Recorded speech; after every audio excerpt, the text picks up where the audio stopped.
waan jawaar jedheef jijjiiramuu miti waan inni jechuu dhabeef jijjiiramu miti. So katahu qomaan jawaar was supposed to join Marroo. Xiqqaate yaadaan. Maaliif jawaariifis obbo Daawud Ibsaatiifis Mararaadhaafis Baqqalaadhaafis Oromoota hundaafuu abdee kata'ee jiru maayin warra hidhatee jiru. Warri biraa hundumtuu Mararaa sa'ii dhageen. Nuti qalama malee watakka harkaan qabnu homaa isin hin goonu naashinaal diyaaloogii irratti yoo hirmaanne somaan taatanii ijoollee bosona jirtu warra hidhatee wajjin haasa'uu isin irra jira. Because they are the ones who are bad. So Jawaar jaratti bishaan naqe. Haasofni isaa maaliif? Inni nama nagaa jarri immoo nama nagaa hin barbaanne. Inni jarri nama lola barbaadu. Nama mootuu qaama alaatiin ispoonsardi ta'e. Qaamni alaa isaan deeggaree biyyattii diigu akka deemu. Inni immoo nama biyyattii san dandamachiisuu deemu fakkeesse haasofni isaa. This is wrong. Qabsoo Oromoo namni alaa ispoonsar godhan jiru. Kana Abiyyitu haasaa kana Amaara haasaa. Jawaar yaada jaraa propaageet godhachaadha cinaadha. Yaadni kun yaada isaati jedhee yaaduu hin dhiba. Garuu yaaduma Abiyyi jedhu kunoo waan nuti Adawaa irratti faranjii injifanneef faranjiin biyya kana diiguudhaaf warra nu falmu kan hundumaa qabu itti jedhu yaada san propaageet godha. Is wrong. Miti Oromoon itti madaa'ee namni keenya waan itti nyaatu dhabee qotatee lafa haamachuu dadhabee mootummaa cunqursaadhaan ajjeefamaa jira. Jawaar was supposed to condemn the war on Oromia. Mootummaan kun Oromiyaa irra lallabsaa jira. Ijoolleen bosona galte kunniin otoo nuti nagaa barbaanna siin jennu diddee hallayyatti kan konkolaataa soofii kan Oromoo fixaa jiru si Abiyyi aangoo gadhiisi akkuma manni keenya jedhu kana nu wajjin jechuu irra ture. Jawaar Abiyyiin jaalatamuuf ta'e Tigreen jaalatamuuf ta'e Amaaraan jaalatamuuf ta'e haga fedhe yoon afaan mi'aaye haqni bakka waan hin jijjiiramneef Jawaar kanallee jechuun isaan sirrii turre. He equated nama haqaaf falmatuu fi nama haqa namaa saamu wal qixxeesse jechaadha. Inni nabiyyi inni qulqulluu nama nagaa jaalatu. Inni kun ammoo shayxaana nama badiidhaaf deemu fakkeessa jechaadha. Kun sirrii miti.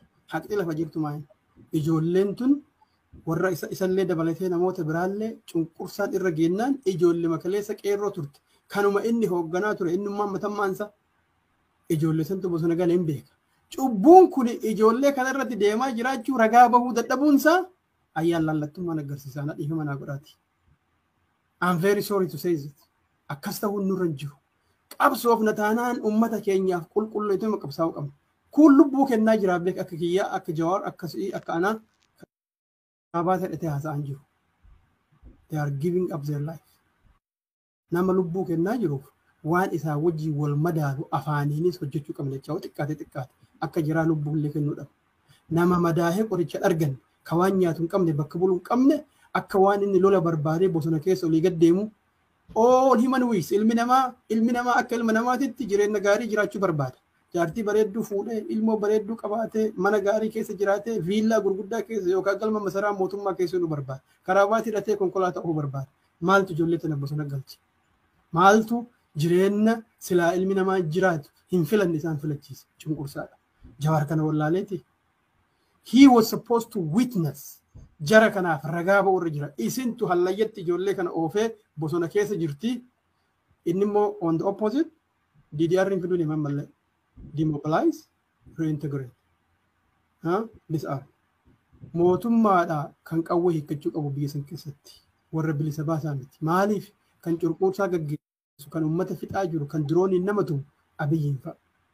Jawaar was supposed to say Oromiyaan gaaraantii argachuu dandeettuun Oromiyaan nagaa argachuu kan dandeettuun lafa naannoo woboon jiru kun olaalaa sabni keenya akkitti nagaa qaba. Mootummaatu saba fixaa jira. Oromiyaa keessatti humni uummata tiksu ittisu woboodha jechuu danda'u. Dhugaan sin jedha. Because this is visible. Sabni keenya bakkiin nagaa argataa jiru mootummaa isa ajjeesurraa nagaa argataa kan jiru bakka ijoolleen tun qabsooftee saba keenyaaf nagaa fiddetti. Maaltu irraa eegama qabsaa Oromoo tokkorraa? Yoo xiqqaate jara kana ajjeesuun hidhuun sababa kanaan uummata hidhuun dhaabbachuu qaba. Jarri mootuyyuu they are protecting the public, the civil uummata nagaa tiksaa jiran jechuurra jira. Faallaa kana akka waan ijoolleen tuni nagaa booressaa taate Jawaariin keenya immoo nama nagaa labsuta fakkeesse warra lolatti isin waamu tokkoyyuu biran dhaqinaa jedhe. Do you understand what this means? gabroonfata isan gabroonfatu fudhadhaa hiikadhaa jechuudha. Jawaar sirriin jirtu qajeela miti. Warri lolatti isa nama waamu kun lola barbaadeetii miti. Nagaa barbaaden garuu nagaatu lola malee dhufuu dide. Kan lola fide immootuyyuu ijoollee miti. Nagaan qabsaa turan 2014 irraa 18 kanuma numartuu beeyi.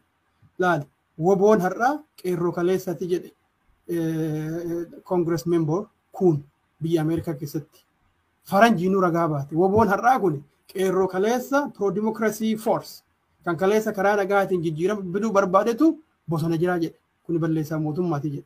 Jawaar akkamitti kana wallaalee kana jechuu dadhaba. Rather than saying nam tokkoyyuu garas hin deeminaa yoo isaan isin yaaman jedhe bishaan itti naquurra tattaaffii ijoollee kana waggaa 4 guutuu waan isaan itti wareegame. Bishaan itti naquurra lakkii mootummaa dhaabbadhu yoo didde immoo ijoolleen kun falmiin itti fufti jechuu akkamitti dadhaba. So it is wrong. Approachiin akkanaa kun waliillee nun galchuu Oromoo muti bu'aan fidu. Karaa sirrii karaa haqaa irra deemuu qaba Jawaar. Baay'ee yeroo afaaniin dubbannu Elamoo Qilxuu maqaa dhahaa. Yeroo afaan dubbannu Nadhii Gammadaa maqaa dhahaa. Yeroo afaaniin dubbannu guutama hawaasa maqaa dhahaa.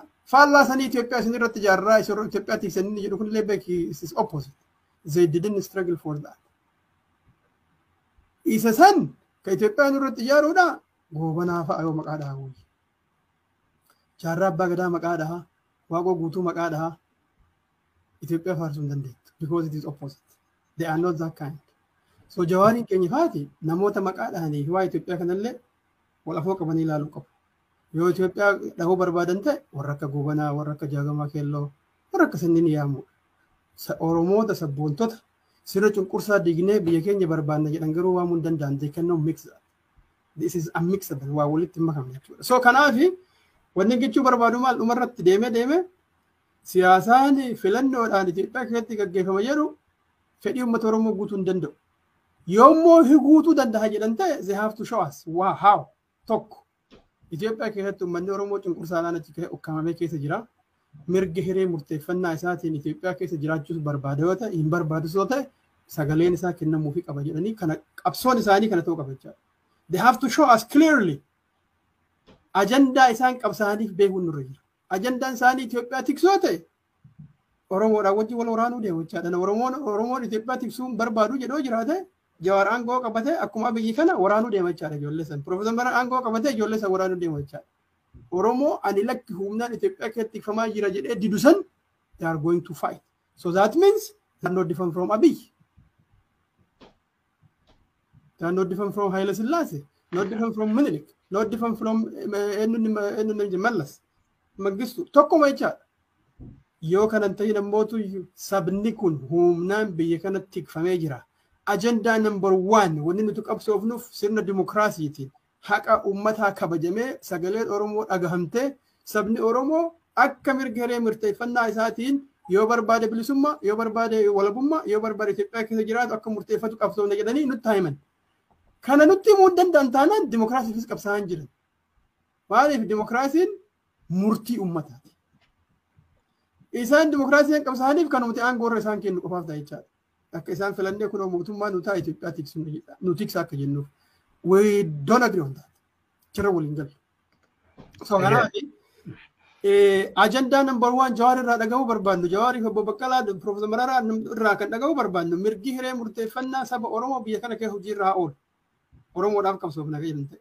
Gaafa sabni kun filateen booda gaafa biyyi isaa eessa akka ta'e beekne biyyi isaa Oromiyaa biyyi isaa Itoophiyaa ta'uu eega beekneen booda mootummaa nu ta'uuf sagalee baafnaaf harka kenninaaf gaafsa. Garuu ani lammii biyya kamiitu otoo akka ta'e murteessin irratti humnaan sagalee kennuu hin danda'u. So I support ijoollee balfachi akka namni sabni balfu ittiin dhaqinaa wajjin wal lolanaa jedhan sun jaratu karaa sirrii irra jira. Warra saba keenyaaf lolu wajjin uummanni keenya dhaabbachuu qaba. So inni karaa nagaa kun fashaleera soba kijiba bara Minilik irraa kaasee jedheera. Minilik irraa kaasee warri warqii naa kennitan hundumtuu nagaa argattan jedhee arganneen beeknu nagaa.